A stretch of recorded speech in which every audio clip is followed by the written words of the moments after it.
Welcome to In Conversation with Selwyn Jones, Lorelei and Durga McBroom.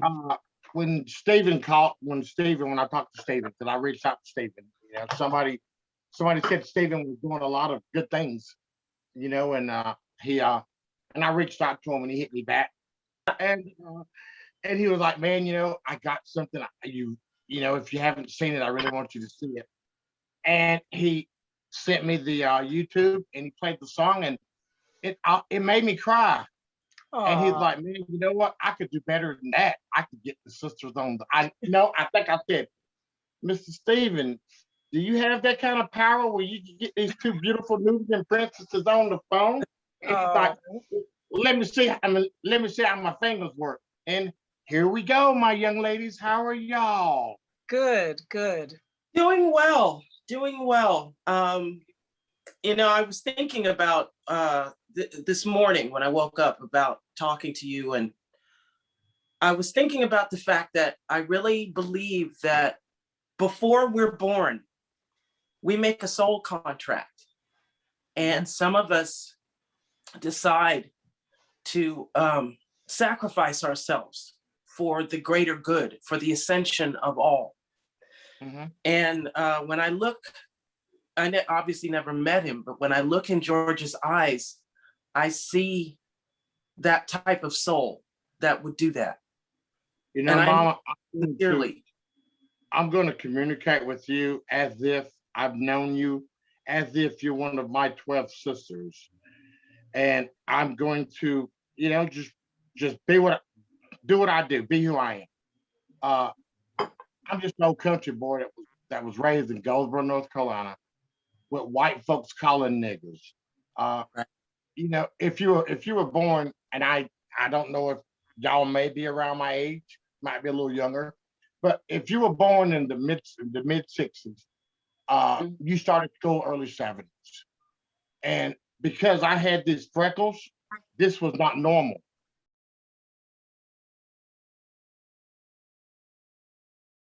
So because I stuttered, what did people think of people that stuttered back in the day?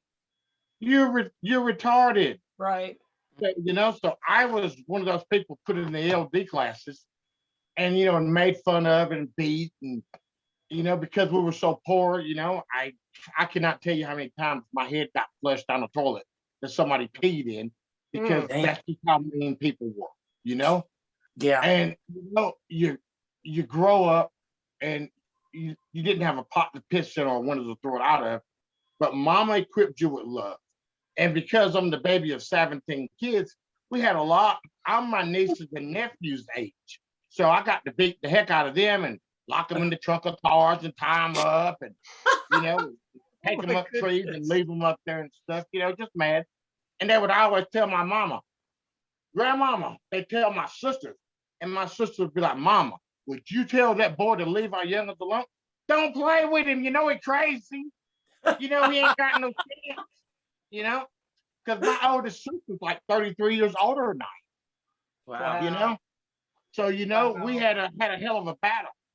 And I have been called nigga to the point where it stopped affecting me when I was 7 or 8 years old, because that's what the teacher called us, and but yeah, little nigga kids over there, the rest of y'all sit over there. Sweetie, they've been down south, they're cruel. They don't give a damn. Down south, you're still a boy. Down south, if your skin is not the color of a white person, you have nothing you can say. So, so I've been waiting for this battle my whole life, right? And when my nephew died and we put him to rest, now keep in mind, I have sold vacuum cleaners. I battled through all the things, played football, be able to put myself in a situation where I own some motels, I own some land, I own houses. Now, right after that was done, and all this, and we renovated that motel, pretty much me, because women ain't gonna do a lot of work. You know what I'm saying? So I pretty much was shoveling snow, living in South Dakota, and right after he got buried, that's when all the noise come out. Let me back up. while I was doing this renovating and working all winter long in 15, 20, 30 below zero weather, you know, people were like, man, you're the hardest working guy I know. The day that my nephew got put to rest, we had a little council meeting, and the council meeting went as, why would we do anything in our town because a dead nigger's uncle lives here? He's not from here. You know, he has no say so. This is the first thing I saw as I'm riding back on my car. Wow. Wow. That's messed up. So, you know, if you were to Google Uncle Jones, the reason why I was in GQ magazine is because of my ad companies. Y'all got me nervous, girls. I can't even talk. Please you know, and Star Tribune, LA Times, front page of the paper, and we had a little Klan rally down here. We had a Caucasian lady, white lady, stay at my motel, and when I left to go play softball the next day, they put a Confederate flag in her vehicle and set it in the front of my motel. And people were going on Facebook, because a lot of them my wife grew up with. She thought they were her friends. Let's see a picture of the big flag in the niggas motel park.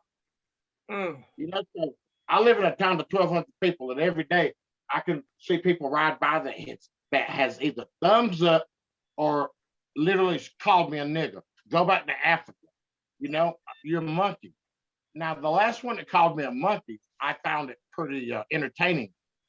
If you remember January 6th, how many black people did you see climbing a 5-story building without a rope? No. Right? None. So I called them all white spider monkeys. It was about some donkey KKK Kong. That's what that looked like. You know, and I'm thinking, you know, and the sad thing is, y'all, we all know if there were any black people standing on that fence line, it would have been America's first, well, third or fourth massacre. Yeah. You know? Yeah. And that's the sad part, you know? And we know that.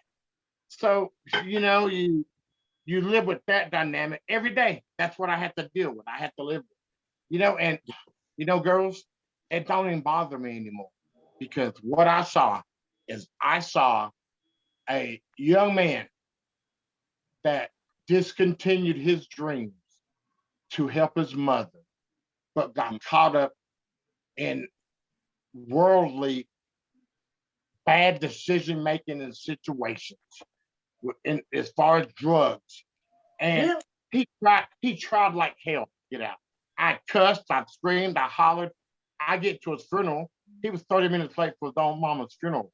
I get up, I seen him. I get up, I made him at the back door, and people could literally hear me hollering.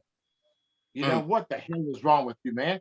You know, you don't do people like this that you love.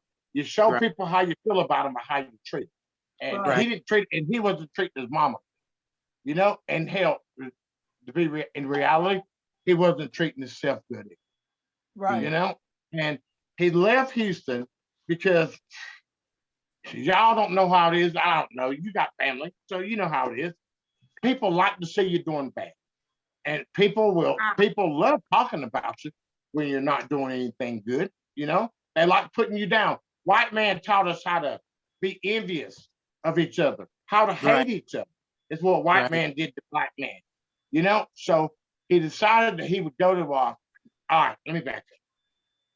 I'm sure everybody sees the story about him robbing a girl, but holding a gun to her belt. Yeah. Well, let me tell you something, Miss McBroom. You wouldn't come to my house trying to rob me for drugs if you didn't know anyone was here, would you? Good point. Yeah. People don't care to hear that point.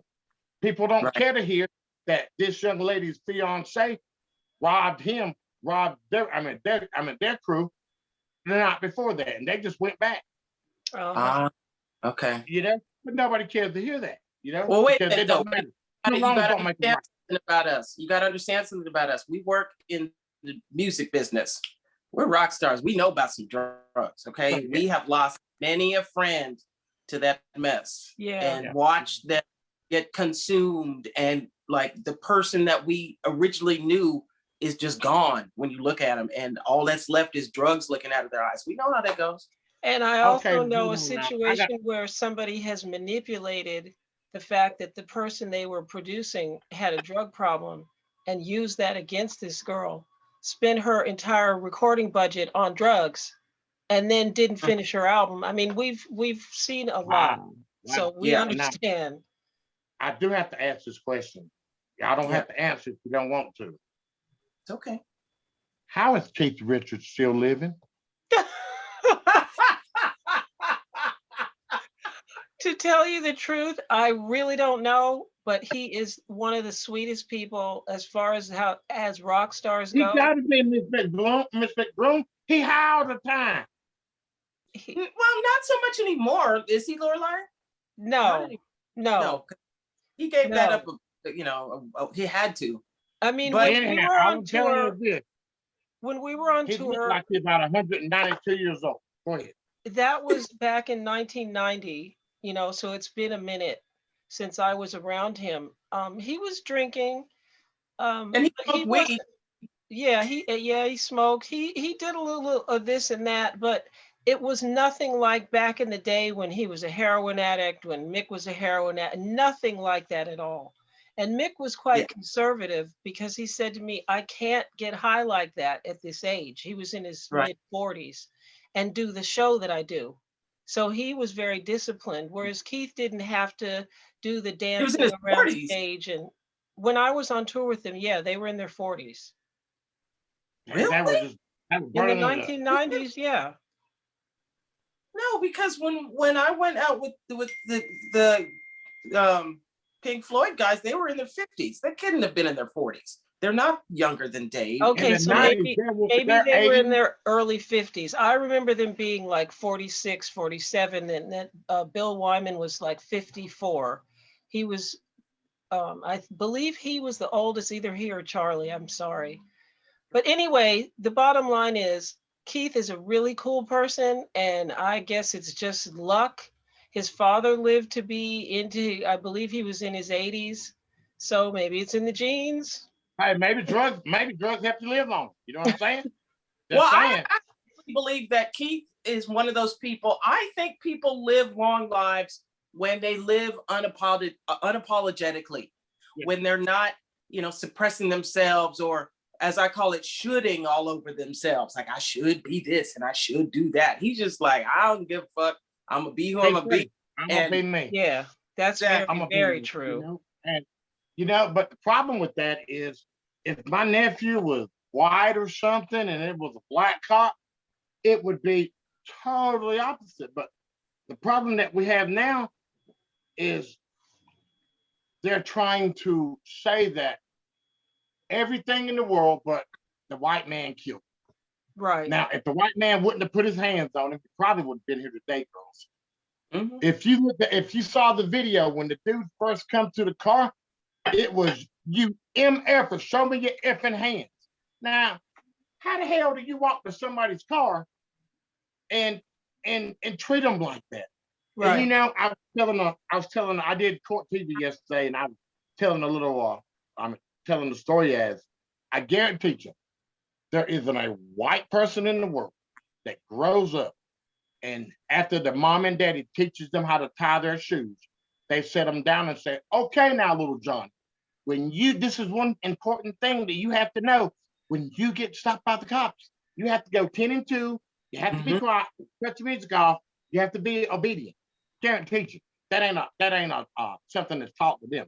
Yeah, it's taught to us with the knowledge, knowing that they are high blood pressure, sugar diabetes, gun violence, then police brutality. If they acquit his ass, the first thing they're going to say, "Well, damn, y'all got all that money. Why are you worried about it?" Right. When this ain't about money. Money can be made and blown and made again. It's about how he died and what it stands for as far as Black people in the world. We have an opportunity to stick it in these white folks' faces and say, damn it, look at here. There's two types of people, people that can't read, people that can't see. You have to see on this one. Everybody has to see, because if you watch that video within 30 seconds, there's one thing that you came to the conclusion. He couldn't leave unless he was dead. Yeah. You sat there, you knew that he had to die to leave. Yeah. And to me, the most important thing that could come out of this is they changed the law. we're going to do Qualified it. immunity has got to I go. know. This Yeah. man has got to be held accountable, and I've been very impressed with the prosecution's presentation. They're Adam. They're Adam. The opening statement, all of that. It's been really powerful. I wanted to Yeah, ask you know actually what your thoughts are on how you think this trial is going to go. You think they're going to get him? You think he's going down? I believe absolutely nothing until I see it, because Okay. I've seen things that should be not. Fair And enough. and today, when they brought the little specialist and said that, that his knee wasn't on his neck, it was in his back. What? Yeah. Oh, yeah. Today, the specialist said his knee was on his back. It was on his top shoulder of his back. Now, they peeled his skin back, and you couldn't see any bruising. No disrespect. My nephew had a tan, had a beautiful dark tan. So I don't know what that was about. What they're going to try to do is they're going to try to use his drug usage. Once again, my nephew's been using drugs for 25 years. If you've been getting high for 25 years, you will build up a tolerance for anything in 25 years. So Yeah. it's going to take a little bit more just average, to make him crazy. Then the big thing now is when they knocked on the door of the car, was he nodding? Because if he was nodding, that is a prime case of what opioids ingestion does, is it makes you nod. Right. So,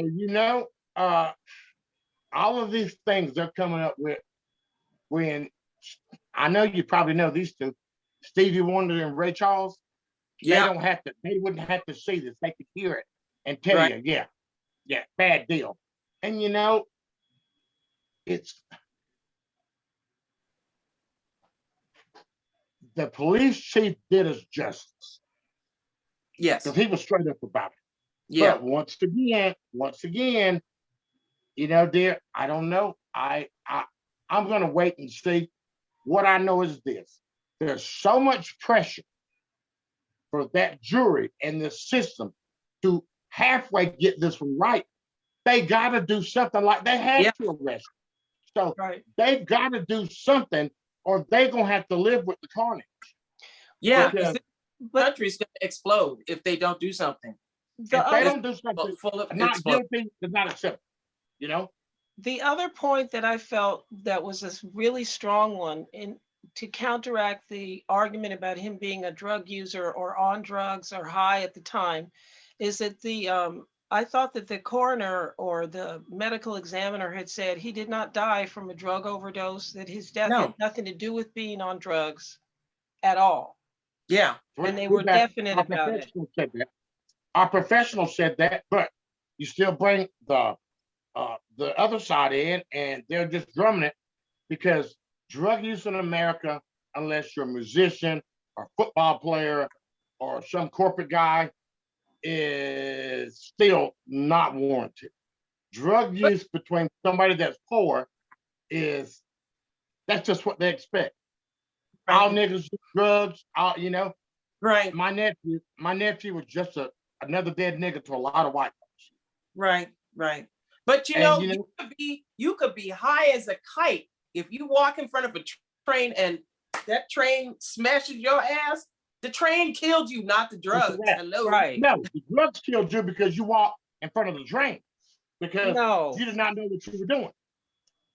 No, but the train is the cause of death. Right. Caucasian folks, white folks would say, let's look at this through the totality.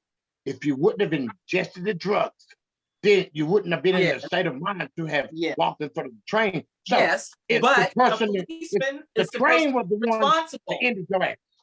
The A train was police the one that is ended supposed your ass. to take care of us, not kill us. You know, dear. Well, Then you got Maurice Williams. He in trouble. I want to tell you one other thing. Go ahead.